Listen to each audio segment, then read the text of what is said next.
happy ngalarai kumbahanya piklei bapiong pinom cai no dalele jingi happy ngalarai kumbahanya piklei bapiong pinom cai no dalele ngai je pi kumbapi rupi ije ngao ngai je pi namai jong pi ke ngarai pi oh ngai je pi oh ngai je pi kumbapi rupi ije ngao ngai je pi namai jong pi ke ngarai pi oh ngai je pi oh ngai je pi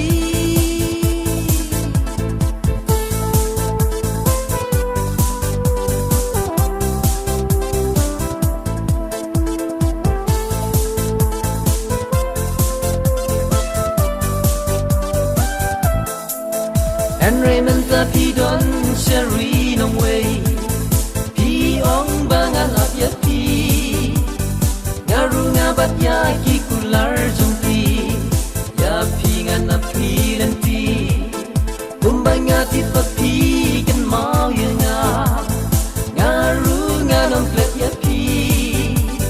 Kumbang ngati pa pi in ya nga Ngaru ngan ya pi Wala da pi dan sejgai nganap da pi wan pai Namar jong pi ngam kuslai ngai je pi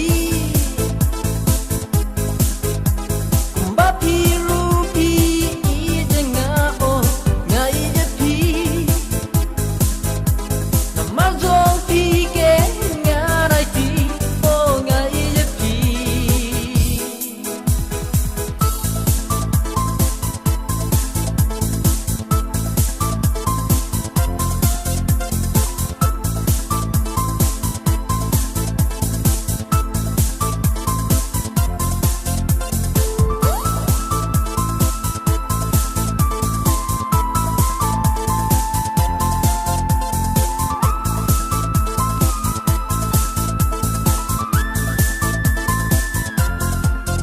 Jingit happy ngalarai kumbahanya piklei bapiong pinam jangai no dalele Jingit happy ngalarai kumbahanya piklei bapiong pinam jangai no dalele